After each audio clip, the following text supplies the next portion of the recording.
New details came out today about millions of dollars going to the Biden family right after Joe Biden was vice president from a communist Chinese energy company.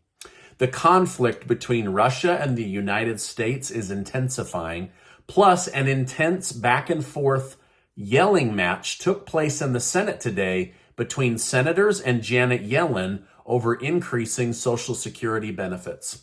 Thank you so much for liking and being subscribed to this channel. I really, really appreciate it. Let's jump into today's news. Oh yeah, I'd like to thank today's video sponsor, HelloFresh, and I'll tell you more about them later in this video. Just 1 month ago, Americans shot down a Chinese spy balloon and retrieved it despite opposition from China. Now Russia is attempting to retrieve an American MQ-9 Reaper reconnaissance drone after it crashed over international waters. While America claims it was shot down, Russia denies this claim and says that it crashed on its own. Russia's Director of Foreign Intelligence, Sergei Naryshkin, stated, "America has been very actively using all means of space surveillance, visual and radio reconnaissance. We know and understand in detail what the goals of Americans have been pursuing their recon activities and use of technical means as we try to identify the facilities and territories that are of greatest interest to them." So basically, Russia says, listen, we know you were spying on us with this drone. Now, after a $32 million drone went down in international water, America is racing against Russia to retrieve the equipment. As of now, it appears Russia has an advantage because the drone crashed near Crimea. However, the craft is probably $5,000 below the surface, 5,000 feet below the surface of the water, making the recovery process incredibly difficult for both parties. A U.S. Air Force spokesman in Europe stated, "We take the protection and recovery of this aircraft very seriously, but the aircraft has not been recovered at this time." But the question still remains, what caused the drone to go down in the first place? Now, thankfully, the U.S. military just released a video that shows exactly what happened. The video shows a Russian jet flying over the drone while dumping fuel on it. This unfortunately caused the camera to temporarily go out. But when it comes back on 30 seconds later, the propeller on the drone is damaged. And so now they're saying that the jet must have collided with this American drone. The footage verifies America's claim while at the same time refuting Russia's claim. Now, if you haven't seen the footage, you can go look it up. I don't see how they're dumping fuel. To me, it just looks like there's afterburn. The energy coming off the back of the jet maybe sent ripples into the atmosphere. But again, I'm not an expert. I'm just trying to describe to you what I saw. Over the past few weeks, Donald Trump has been scaling up his attack on Ron DeSantis regarding policy. For energy policy, Trump stated that DeSantis was previously against ethanol production based on the fact that he previously supported a bill that would end a national minimum fuel mandate. On the topic of Social Security, Trump stated, DeSantis wanted to decimate it and vote against it 3 times. Voted against Social Security. That's a bad one. And finally, on the topic of COVID-19, Trump claimed that DeSantis wrongfully handled the pandemic because he closed Florida for a long period of time. Now, do you think that this is productive, Trump going after Ron DeSantis? Or should he just be left alone and run based on what he's going to do for the country?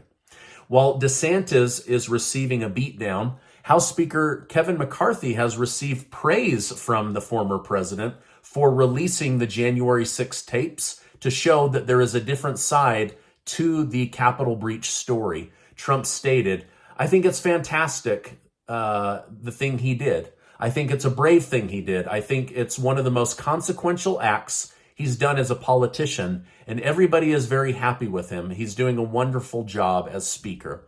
Now, Trump would especially be happy because Trump is looking for vindication for the January 6th actions.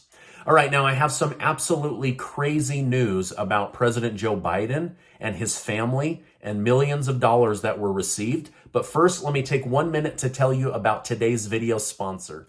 I want to thank today's video sponsor, HelloFresh. With HelloFresh, you get fresh, pre-portioned ingredients and seasonal recipes delivered right to your doorstep. Casey and I use HelloFresh to make home cooking easy, fun, and affordable. That's why they're America's #1 meal kit. Today, Casey and I cooked the most delicious ranch steak with cream sauce and garlic butter potatoes. It only took about 30 minutes from start to finish, and the food was super yummy. We like to use HelloFresh as a way of having a nice family dinner with the kids. Plus, this time around, my mother-in-law was in town, so it was nice to have a restaurant quality dinner without the expensive price of eating out. Plus, it was fun to cook with my wife and pretend like we're both 5-star chefs. So go to HelloFresh.com and use code 60Steven for 60% off plus free shipping. That's right, HelloFresh is going to give new customers 60% off plus free shipping so you can try them today. Some of the best burgers and pasta dishes I've ever eaten came from HelloFresh. Thank you, HelloFresh, for sponsoring today's video. House Oversight Committee Chairman James Comer has finally gained access to the Biden family's suspicious activities reports, the SARS reports that I told you the Treasury Department has been trying to hide and bury. One report showed that the Biden family was sent a $3 million wire transfer from an entity with connection to the Chinese Communist Party. During a Fox News interview, Comer stated there were 3 different Biden family members that received a cut from that $3 million, including a new Biden family member that's never before been included in any of these investigations. So our question is, what exactly did the Biden family do to receive this money? What is the purpose of giving them $3 million? Now, just a couple hours ago, it was revealed that the president's daughter-in-law, Haley Biden, is the 3rd member of the family that received a cut of the secret $3 million Chinese wire transfer money. All right, now, according to the news, the story gets even weirder. This Haley Biden is the same sister-in-law that Hunter Biden was sleeping with while his brother was dying of brain cancer and after he died. So he was cheating on his wife with his dead brother's wife. It broke up their marriage, and then he cuts her in on the $3 million from the Chinese Communist Energy Company. Now you can see why the Treasury Department was working so hard to hide these SARS reports, these suspicious activity reports. Now, I think this is really gross, but people can do whatever they want. You want to sleep with your sister-in-law of your dead brother, you do you, right? But Janet Yellen and the Treasury Department had to be forced through subpoenas to hand over this confidential information. So it really does beg the question, why were they trying to hide this from voters? Why did they not want this to get out? Because it's a horrible story, right? Like, within months of not being vice president, his name is being used to work with the Communist Chinese Party. They're given $3 million with no reason why. They split it up. Hunter sleeping with his sister-in-law. I mean, the whole thing's really crazy. All right, let's move on. Today, there was an intense back and forth between members of the Senate Finance Committee and Treasury Secretary Janet Yellen on improving Social Security. At one point, Senator Bill Cassidy accused Ms. Yellen of lying to the committee about President Biden's willingness to work with the committee to improve Social Security. They kind of yelled back and forth. Then Ron Wyden of Oregon said, "I'm leaving. You've crossed a line. This has gone too far." So basically, she's saying that President Biden has been waiting on these members of the Senate committee to come talk to him about improving Social Security. But they're saying, no, this isn't true. We've actually been trying to get meetings with him, and he's been actively blocking us. Ms. Yellen then pointed out that Social Security had no cuts thanks to Joe Biden, and actually had a 10% increase, to which she was then called out again for misleading the American people. So here's the truth.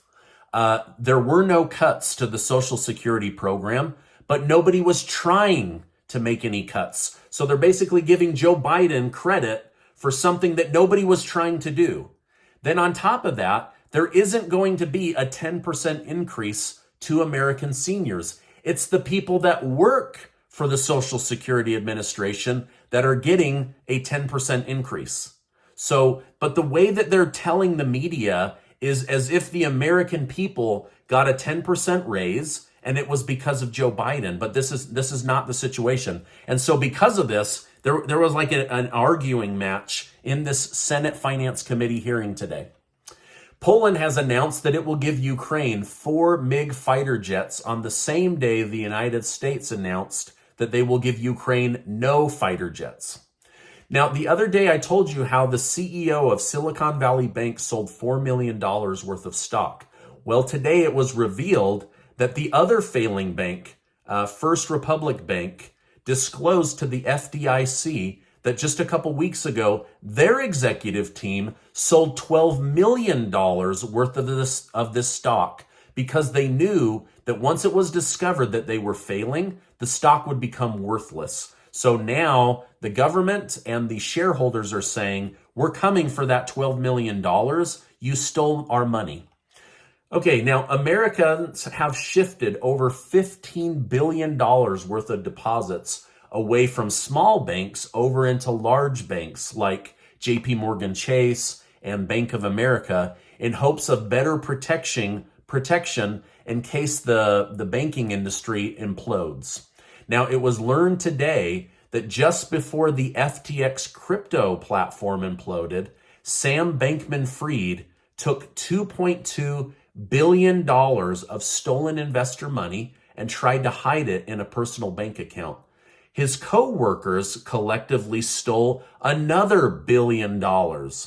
These people deserve to sit in jail for stealing investor money. And how about them saying, this whole thing's a misunderstanding. Once you see what really happened, you'll see we're good people that made mistakes. No, you stole billions of dollars and you're now going to sit in jail because of it. All right, now, we're not stealing money. We're actually giving it away. Casey and I are giving away $10,000 in cash, thanks to generous video sponsors. 10 of you are going to win $500, which is no small amount of money in these crazy inflation times. But one of you is going to get $5,000 in cash. I cannot wait to write this check, and I'll make sure to leave a link below on how to go sign up. It only takes 10 or 20 seconds, so look for that down below. Now, before you go, I want to remind you that you are amazing. I appreciate you stopping by. Make sure to check out HelloFresh. Their food is amazing. It's delicious, and you will love cooking it. Also, check out this super important video and make sure you're subscribed to the channel so I can keep you in the loop each day on what's really going on in America, around the world, and especially in Washington, D.C. Hey, thank you so much for stopping by today, and I will see you on the next video.